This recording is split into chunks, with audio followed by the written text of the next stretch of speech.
Get on the line right now. The very successful. He keeps surging in the polls out there for 2016 and the presidential race. We got on the line right now, Dr. Ben Carson, a Republican presidential candidate, who is right up there at the top of the pack in 2016. Dr. Carson, thank you for taking the time on Sunday evening to give us a call. Always a pleasure to be with you. And so, Dr. Carson, as I understand it, you are currently on a book tour. Tell us about your latest book. It's called A More Perfect Union. And most Americans know that we have a Constitution, but relatively few people know what's in it or what's behind it. And it is such an important document because it guarantees our liberties and also provides the formula for the restraint of government growth and invasion into our lives. And so now, Dr. Carson, what's really interesting is I've got this article in front of me right now from the Hill newspaper, and it came out a couple of days ago, and it was on the Drudge Report when it came out. And this prompted me to reach out to Doug, your staffer. I love Doug. He's a really great comm staffer, and ask him to get you on tonight because we wanted to talk about. I wanted to talk about this. The headline is Carson declares war on the press. Now, this is obviously the mainstream media's spin on it, but the mainstream media has been very rough with you and some of the other political outsiders who are running for president. Can you tell us, why are you never going to kowtow to these politically correct people? Because as the Constitution provides, the press is the only profession that is protected by our Constitution. And the reason it is protected is because it was felt that it would be fair and be on the side of the people, exposing things that were not right in the government, but doing it in a fair and balanced way. Mm-hmm. When the press decides to pick sides, it distorts the original intent of its freedom. Mm-hmm. And now, obviously, we saw the new host after Jon Stewart had stepped out of the way of The Daily Show, Trevor Noah, who, to be honest with you, I haven't really been that impressed with him personally since he started. I haven't even really been intrigued enough to watch one of the whole shows. But anyway, on one of his shows, he comes after you for saying you'd try to defend yourself if you were in the instance of the shooting that we saw, the horrendous shooting we saw in Oregon. He made fun of you for a significant amount of one of his shows last week, and then he just came out and admitted he didn't do this on his show. He admitted in another outlet in another appearance somewhere else that you were right. I mean, is that kind of? I mean, do you think Trevor Noah, people like this, need to do actually practice what they're preaching? I mean, what do you think about him going to another place to say that you were right and that his attack on you was wrong? Well, that would require integrity to do that, and there's very little of that in the mainstream media. So none of that surprises me. In fact, because I fly in the face of the secular progressive ideology, I expect them to continue to attack me constantly. Mm-hmm. The only thing is they don't seem to be bright enough to realize that the more they attack me, the stronger I get, because people expect them to do that.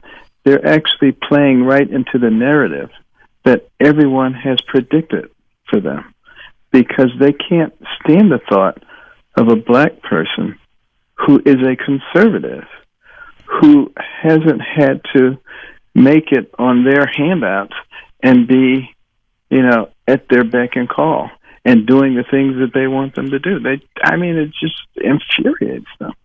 Mm-hmm. And so that's the next thing I wanted to ask you about is with regard to, I think there's a, and we had actually Ann Coulter on earlier tonight, and she was talking about how the black community used to always be Republicans. It was Republicans. Lincoln was a Republican, Abraham Lincoln, who freed the slaves. And, do you think that there's an opportunity for in 2016 and beyond for Republicans to make inroads back into the black community and prevent, the Democrats from winning national elections and landslides like we saw President Obama with? And how do we do that? Well, I know there is, because, I see them all the time whenever I'm out in public. And I just find it very, very gratifying to see that there's so many people in the black community who are waking up and starting to think for themselves and recognize that 50 or 60 years of progressive ideology has not led them to an improved situation. It's led to more poverty and more food stamps and more broken homes and out-of-wedlock births and incarceration and crime and murders. I mean, there's nothing essentially that's any better. Deteriorating school systems, and in many cases they're stuck in these systems. And, if you had a government that was really working on their behalf, they'd be trying to find ways to give them choice rather than condemning them to failing school systems. And it's those failing school systems, I think, that discourage people. They said, look, I'm not learning anything in here anyway. Well, why am I sitting here? And you see these high dropout rates in the inner cities. And so now, what are some of the things that Republican candidates have to do to get the black community to the table to start listening to, say, your policy prescriptions, or just Republican Party wide? What are the steps that need to be taken, and why aren't Republicans doing it? Well, I am. I think you have to give concrete examples of what you're going to do. Mm-hmm. For instance, the $2+ trillion that are overseas.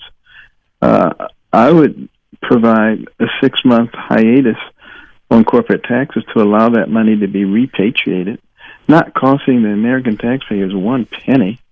And I would require that 10% of it be utilized in enterprise zones in our major cities, or to provide jobs for people who are on welfare or unemployed. You want to talk about a stimulus? That would be the biggest stimulus since FDR's New Deal. And it wouldn't cost us a penny. That's extremely low-hanging fruit, which would have an enormous effect on our inner cities. That's the kind of thing that the Republican Party ought to be pushing big time. And they should be talking really about regulations. Now, right now, the progressives, they'll say, the Republicans are always talking about regulations. There's no big deal. They like to talk about that, and they want to give all the big businesses an opportunity to rape you more. But that's not the real issue. The real issue is every single federal regulation costs money in terms of goods and services. And that affects everybody who uses those products. And, of course, it's poor people who are hit the most when a box of laundry detergent goes up 30 cents. It doesn't hurt the rich. It hurts the middle class and the poor. And you accumulate that over all these regulations. You can imagine the effect that has on the buying power of middle class and poor people. I don't think Republicans have really been talking about that. And so, and by the way, when I was saying Republicans there, I wasn't talking about you. I was talking about the more establishment-y type Republicans that are, kind of cozy here in Washington. And speaking of those establishment-y type Republicans, we're seeing this whole big fight happen in Congress with the leadership. And, there's it's like Game of Thrones in the House of Representatives. And, without getting into the specifics there, I think the big thing, and this is kind of the reason why I think you're up in the polls, I think it's why Donald Trump is up in the polls. I think it's why Carly's up in the polls. I think it's why these non-politician, the year of the non-politician is happening. People want to see fighters. What are you looking for in the next Speaker of the House? Does the next Speaker have to oppose amnesty, fight harder against these things that the president's doing? Well, yeah, we need a fighter. I mean, we have sent over the last few election cycles several people there with the thought that maybe we could stop the agenda of this administration, and yet we never see anybody with the backbone to stand up. And, we need a speaker who really is willing to put a stake in the ground and take, that's why we have checks and balances and separation of powers. And when the legislative branch becomes the peanut gallery, then of course the executive branch and the judicial branch will overstep their boundaries. There's nobody to check them. And that's what we want to see. We want to see somebody who understands that and is willing to do it. And what I would love to see is, a variety of different candidates get out there and, explain their philosophy for leadership. Because we really need a good leader, or we're going to just, give the president, a year and a half almost to just do whatever he wants. And I suspect that the things that he wants to do are not going to be things that we like. And speaking of that, Dr. Carson, speaking of the things that the president's going to want to do over the next year, we just saw the Trans-Pacific Partnership deal get finished. I know you were very critical of the Grease the Skids fast track thing earlier this year. We've talked about this before. Can you tell us, what do you think about this Obama trade deal? Do you think they need to fight it? Do you think they need to get behind it? What do you think? Yeah, I think they need to fight it, not because I'm against, free trade and not because I'm against, finding a way to empower our allies, in the whole Pacific Basin. That's not the point. The point is that, the current agreement gives too much say to powers outside of the United States. And I want the people and their representatives to be a much bigger part of something that significant.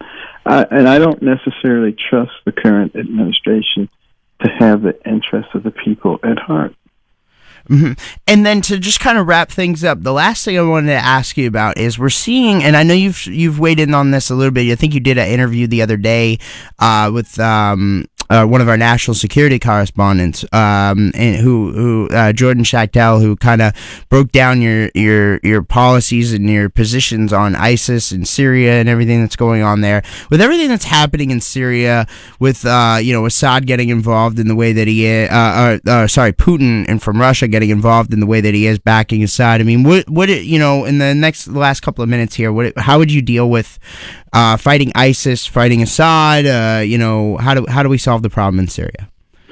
Well, it's obviously a very serious problem. And the one thing I think we need to recognize is that Putin is very interested in spreading his influence throughout the entire Middle East and really throughout the world.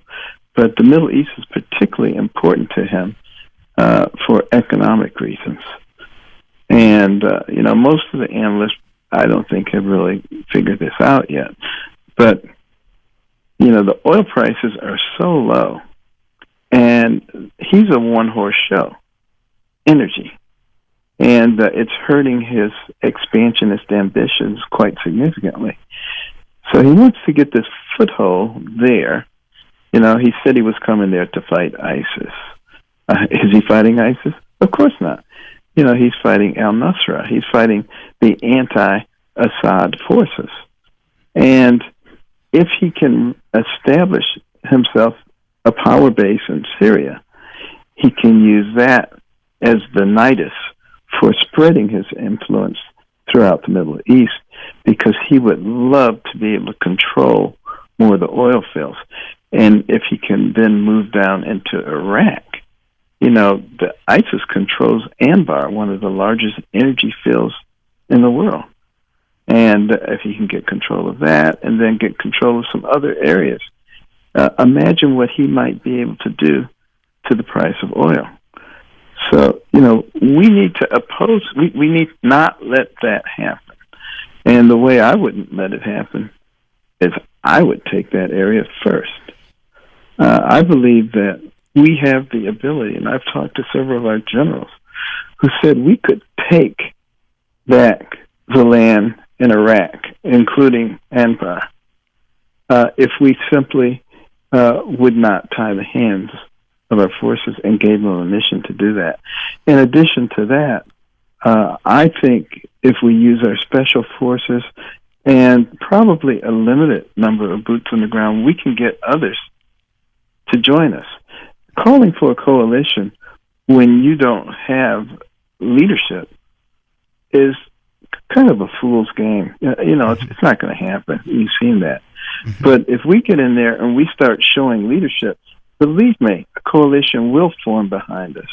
And we will begin to exert real influence in the area once again. And only then can you have an effective foreign policy. When people don't respect you, you're not going to get anything done. All right. Well, Dr. Ben Carson, thank you for taking the time on Sunday evening to give us a call. We're coming up on a hard break at the end of the show, so I got to leave it there. Okay. All right. Again, folks, this has been Breitbart News Sunday. I'm Matt Boyle, sat in for Steve K. Bannon. I'll be back again next weekend, so we're going to have some more